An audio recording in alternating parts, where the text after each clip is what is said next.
Hello. Fun fact for you: pigs can suffer from anorexia.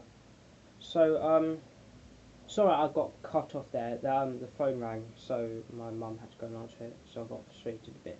So I left at chapter 9. So we were on the fifth trumpet, and so this is talking about the locusts from the bottomless pit. Now this chapter is a bit difficult, so I'll try and explain what it actually means.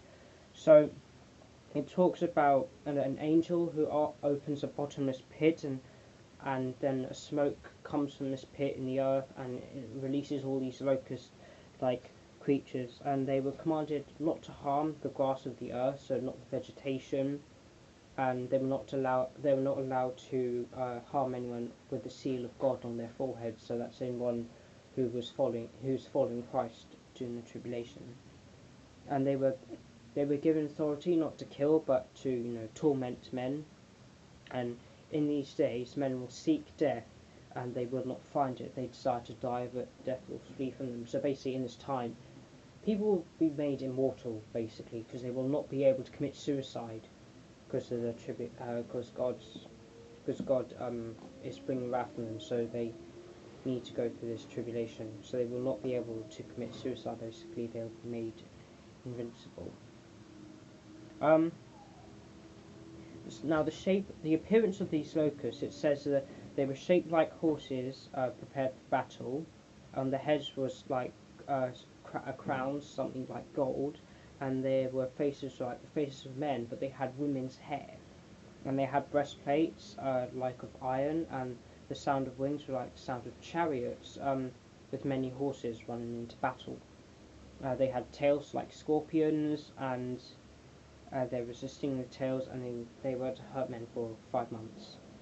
And their leader was Abaddon, but in Greek his name's Apollyon.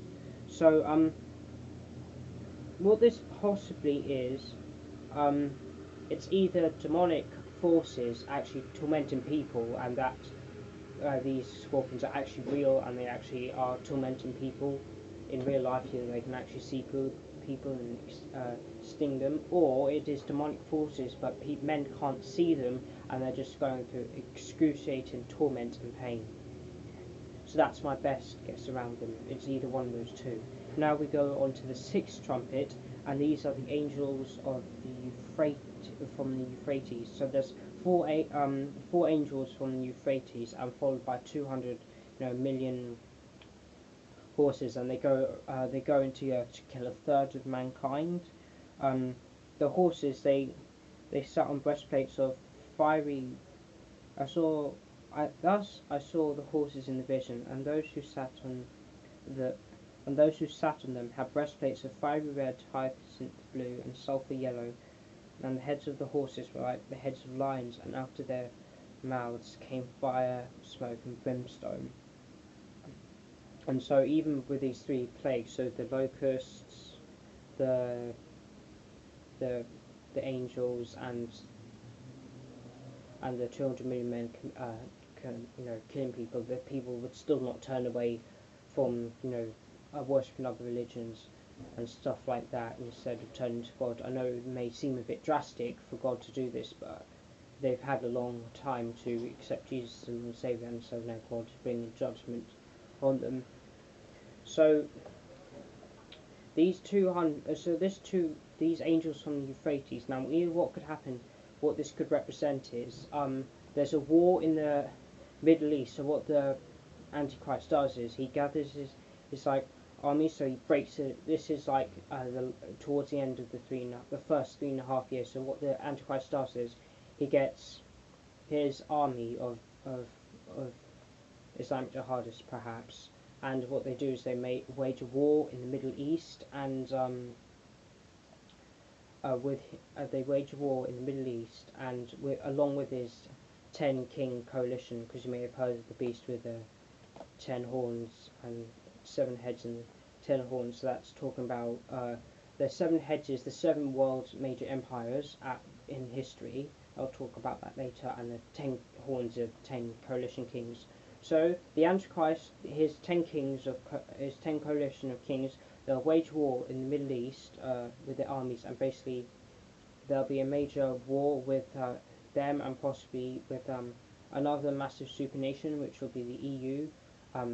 At that time, if they form a major supernation, and so then they'll win, and so then basically he'll go into the temple that Israel will build, and then he'll proclaim himself as God and demand worship there, and let everyone take the mark, and so on and so forth. And then there's the mighty angel with a little book. So that's basically talking about even though it's hard for people to proclaim the gospel this time, they should do anyway. And so now we move on to the two witnesses. So now this is the witnesses are in the first 3.5 years of the tribulation, and proclaiming God and proclaiming about God and the gospel and stuff, and they have power to prophesy for 1,260 days, 3.5 years. There were 2 olive trees and 2 lampstands were standing before the God of the before the God of the earth. So that's talking about the 2 witnesses as well. And anyone who wants to harm them, fire would come from their mouths and devour their enemies. So the 2 witnesses are people who haven't died and gone to heaven. So that would be Elijah and Enoch. So these 2 witnesses, will proclaim the gospel for 3.5 years, and people will be blaming them for the, all the tribulation stuff, as I talked about the 6 trumpets. Is 6 trumpets? Yeah, 6. So it's 6 trumpets. There, people will be blaming the witnesses for the 6 trumpets happening, and it's actually God doing all the stuff. And so then we see in verse 7, chapter 11, the witnesses being killed. So then people celebrate for 3 days. Their bodies will lay in the street for 3 days, and people will be given gifts and stuff like that. So this is talking about, as the Antichrist enters into Israel and goes into the temple, he'll be given the power and authority to kill these 2 witnesses, and they'll lay dead for 3 days. And after 3.5 days, they'll be raised back to life again, and then there'll be an earthquake, and it will kill at least 7,000 people. And then there is the 7th trumpet, and that's the kingdom proclaimed. So that's an angel going out, before God, and it says, we give you thanks, O Lord Almighty, the one who was, who is, and is to come. Before you have taken your great power and reign, the nations were angry, and your wrath has come, and the time of the dead they shall be judged, and you shall reward the servants, the prophets, and the saints, and those who fear your name, small and great, and those who destroy the earth. And so it's talking about basically what God is going to do to people who've rejected him during the tribulation. And so the women, the child, and the dragon in chapter 12, that talks about Israel and Jesus being born and the devil trying to destroy him. And during the 7-year tribulation, it talks about in the first 3.5 years, it talks about Satan making war against in the first heaven where God is, and he loses, and then he gets kicked down to earth. And so this is where he really gets angry, because he knows that he has little time left, and he's doing all he can to bring as many people to hell with him. And so this is where the Antichrist is really going to step up his reign. Now I'm going to explain who the Antichrist is in the next video. In chapter 13 I'll recap. So goodbye.